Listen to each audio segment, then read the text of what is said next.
한 10만 원 정도가 1년 인턴 초봉이었고, 명함을 받되 버려라. 마음에 들었으니까 이제 이렇게 번호를 적어놨겠죠, 어디다가. 아가씨 취급을 하는 거예요. 아가씨 여기 뭐 맥주 하나 더 갖고 와봐. 돌아오는 비행기에서 변해요. 안녕하세요. 저는 고상한 언니 송유진입니다. 오늘은 이제 승무원을 하다가 어떻게 제가 사업을 하게 됐는지 이야기를 좀 들려드리려고 해요.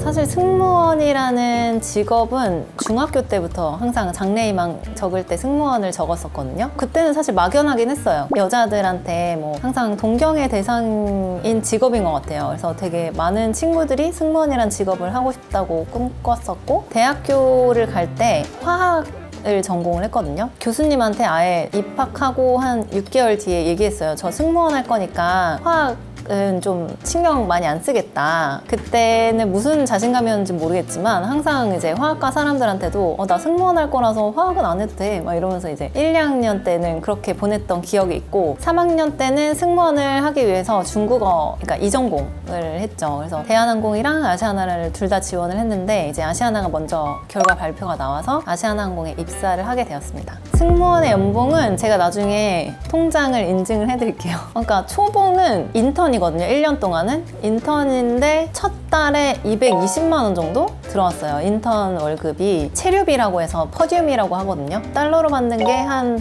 500불 정도? 그때 당시에 1200원이었으니까 한 300만 원 정도가 1년 인턴 초봉이었고, 그 다음부터는 280만 원의 상여금이 있는데 상여금이 2달에 한 번씩 나와요. 180 정도 나왔던 것 같아요. 승무원 동기들 중에 그만둔 사람이 거의 없어요. 제 특히 친한 동기들 중에는 저만 그만뒀거든요. 그 정도로 거의 정년퇴직까지 많은 분들이 하세요. 관리를 잘하고 하다 보니까 좀 어려 보여서 그렇지 30, 40대, 50대가 거의 대부분인 것 같아요. 30, 40대가 제일 많고, 예전에 승무원 과외 같은 걸 해보고 싶었었어요. 그때 학생들한테 해주고 싶었던 얘기 중에 하나가 자신감이 있는, 그리고 안정적인 그런 사람들이 승무원을 많이 뽑히는 것 같더라고요. 그러니까 그냥 자기 확신이 있어 보이고 좀 당당한 여자들이 많이 뽑히는 것 같다는 생각을 많이 해서 수없이 많은 그런 연습이 필요하겠지만 그 수없이 많은 연습을 했을 때는 나를 자신 있게 보여줄 수 있는 그런 사람들이 되는 것 같고, 순발력도 되게 중요하고 그런 친구들이 많이 뽑히는 것 같더라고요. 솔직히 편견도 살짝 있는 게 다 예쁘진 않아요. 근데 이게 뭔가 그 승무원을 생각했을 때 이미지 있잖아요. 뭔가 쪽머리하고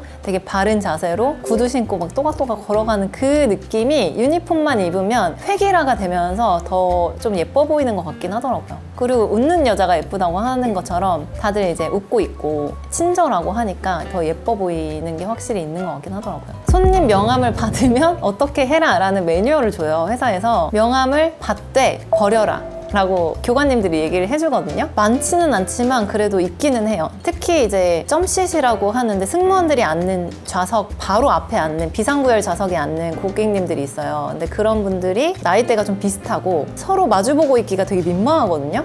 그렇다 보니까 막 이런저런 얘기를 많이 해요. 뭐 오늘 어디 여행 갔다 오셨어요? 아니면 뭐 출장 다녀오시는 거예요? 이렇게 얘기를 하면서 좀 분위기를 풀다 보니까, 그러니까 명함을 주거나 하는 경우 가 많이 있기는 하죠. 오, 많아요. 되게 많아요. 마음에 들었으니까 이제 이렇게 번호를 적어놨겠죠, 어디다가. 비즈니스까지는 있는데 더 앞쪽으로 가면 사실 거의 기업 회장님들이나 이런 분들이 타기 때문에 일단 연령이 안 맞아요. 티가 나요. 돈 내고라기보다 저 사람이 많이 타봤구나, 안 타봤구나는 먹을 거를 정말 A부터 Z까지 잠 안 자고 다 시켜주시는 그런 분들은 이제 처음 타보셨구나, 그래서 이거를 모든 서비스를 다 받아보고 싶으시구나, 이런 분들을 보면 업그레이드가 됐구나. 근데 사실 저희는 보면 알아요. 업그레이드로 오신 분인지 정말 풀페이 하고 오신 분인지 다 코드로 나와 있긴 한데 그런 걸 보지 않아도 좀 느껴지기는 하죠. 그게 이제 아예 정말 타자마자 눕고 저 아무것도 안 먹을게요 이런 분들이 있는 반면에, 저 와인 여기서부터 이것까지 다 시음 한번 해볼게요 뭐 이런 분들이 있다거나, 이런 걸 보면 티가 나긴 하죠. 많을 수밖에 없죠. 일단은 저희는 손님들을 기억을 잘 해야 되잖아요. 보딩 때 손님이 막 들어오기 시작하잖아요. 그럼 뭐 안녕하십니까, 어서 오십시오 인사하는데 느낌이 와요. 저 사람 예민하다. 컴플레인 하기 직전의 상태로 탑승을 했다. 이런 사람들을 이제 승무원들끼리 공유를 하거든요. 왔다 갔다 하다가 그 사람한테 실수를 하면 모든 승무원들이 이제 그날에 뭔가 페널티를 먹게 되니까 그 사람을 우리가 까먹으면 안 되니까 30번 열에 앉은 대머리 아저씨 조심해라 막 이런 얘기. 그러니까 그러면 이제 누가 봐도 저 사람이구나 알 수 있는 그런 느낌?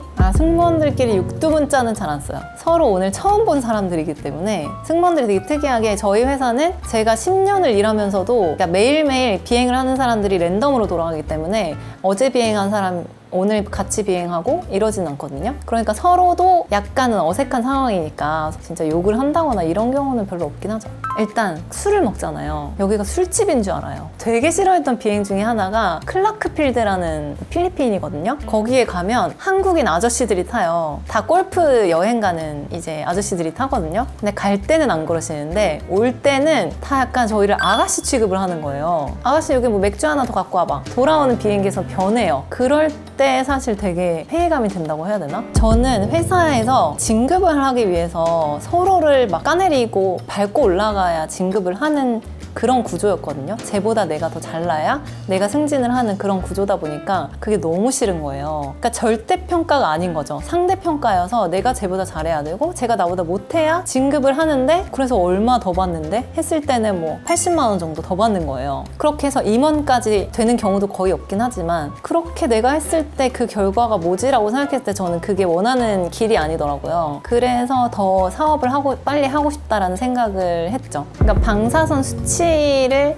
승무원마다 그 맥시멈 이거를 넘으면 안 된다라는 기준이 있어요. 그래서 만약에 한 달에 뉴욕을 2번을 가거나 이렇게 못하는 거예요. 건강이 안 좋다 아니면 뭐 병에 많이 걸린다 이런 얘기는 있긴 하더라고요. 그리고 이제 몸에 가장 안 좋은 게 시차도 안 좋지만 그 온도가 바뀌는 게 그렇게 안 좋대요. 근데 우리는 뭐 동남아 한 달에 3번씩 가고 추운 나라 갔다가 더운 나라 갔다가 이게 계속 바뀌니까 건강에 안 좋은 직업이다라고는 하더라고요. 그래서 보험비도 더 높다고 들었어요. 승무원의 직업이면. 계기는 애들이랑 떨어져서까지 내가 해외에 가고 싶지가 않았어요. 저는 애들이 저 없이 자야 되고 밥도 내가 잘 못 챙겨주고 이러면서까지 내가 해야 되나? 이런 생각 때문에 사실 그만두게 된 거고 사실 사업하는 게 목표였기 때문에 제가 비행을 하면서도 언제 스타트하냐 이런 차이였기 때문에 이제 둘째를 낳고 복직을 했는데 제가 옛날에 비행기를 안 무서워했거든요. 내가 만약에 갑자기 죽으면 어떡하지? 그러니까 내 생명에 대한 소중함을 그때서야 깨달은 거예요. 그래서 매번 그 비행이 너무 약간 스트레스처럼 느껴지기도 했고 이제는 해야겠다 사업을 그런 것도 있었죠.